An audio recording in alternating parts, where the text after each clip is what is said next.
هاي، ازيكم عاملين ايه؟ يا رب تكونوا كويسين. الفيديو بتاع النهارده هيبقى عن غسول للبشره الدهنيه.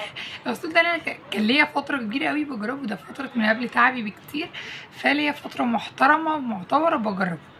فالمهم انا لقيت ان هو خلاص قرب يخلص، مثلا في بقين او حاجه زي كده، فقلت استغل بقى ان هو قرب يخلص بدل ما يخلص وارميه وبعدين بقى افتكر ان انا اتكلم عنه واقول لكم رايي فيه واضطر ان انا اجيب صورته ونحطها هنا وهنا. المهم مش هطول عليكم. الفيديو النهارده هيبقى عن الغسول، التجربه الجديده بتاع البشره الدهنيه، وعلى فكره ينفع بشره دهنيه وينفع بشره مختلطه، فمش هطول عليكم ويلا بينا مع بعض نبدا الفيديو ونشوف ايه هو الغسول.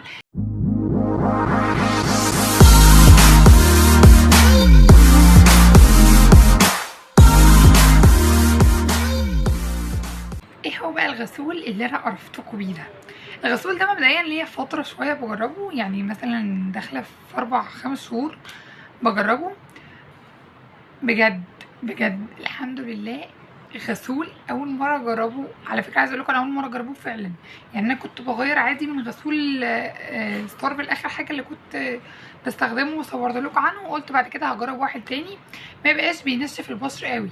فجربت الغسول ده ولا مره بامانه، ده مش اعلان ليه خالص، بس انا ولا مره من ساعه ما استخدمت الغسول ده شفت له طلع لي حبوب في وشي خالص.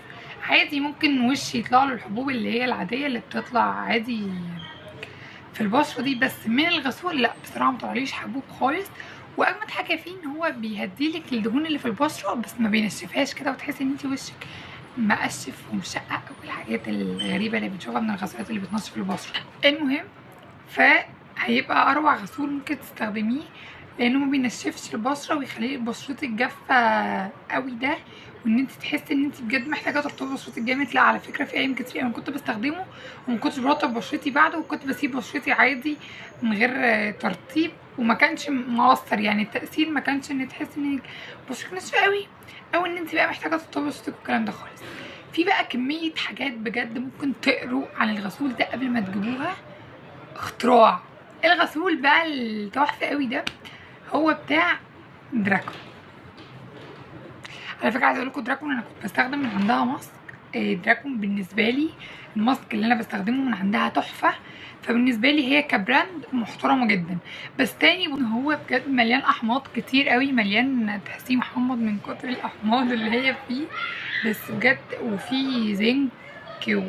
بصوا بجد فعلا كل حاجه مكتوبه على الغسول ده هتلاقوها فيه. في منه نوعين، في منه ده وفي منه اللي هو بيبقى عكس ده، ده فيه البراش بتاعته. بس انا بالنسبه لي كبشره دهنيه ابعدي عن اي حاجه فيها البراش بتاعتها، عشان لو في ميكروب في وشك او في حبوب فوانتي بتعملي بالبراش كده ما تتنقلش، فخليكي في ده احسن، وهتاخدي منه على ايدك عادي وترغيه وتغسلي بشرتك كويس قوي بيها. سعره انا بجد مش فاكره، بس هو كان عامل 150 جنيه او 160 جنيه، بس هو في الرينج ده مش اقل من كده، يعني في رينج 150 160 الحاجات دي. فانا تجربتي مع دراكون ما كانتش وحشه خالص، وبجد لذيذ. يعني انا لغايه دلوقتي كل الغسولات اللي انا اتكلمت عنها وطلعت قلت لكم عنها بجد كانت تجربتي معاه ما كانتش وحشه خالص. بس ده الحاجه الوحيده اللي رزله فيه بالنسبه لي ريحته. يا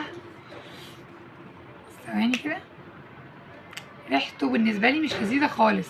هو عادي بس لا ريحته ممكن بالنسبه لي يعني متبقاش لذيذه، بس للبعض هي لذيذه يعني. بس هي بالنسبه لي الحاجه الوحيده اللي ما عجبتنيش فيه خالص هو ريحته. انما بجد هو هيبقى لطيف على البشره قوي، وينفع على بشره دهنيه وبشره مختلطه، مش دهنيه بس، ممكن لو انت برضو بشرتك مختلطه تستخدميه. انا كده خلصت الفيديو، واشوفكم في فيديو تاني وجديد. باي باي.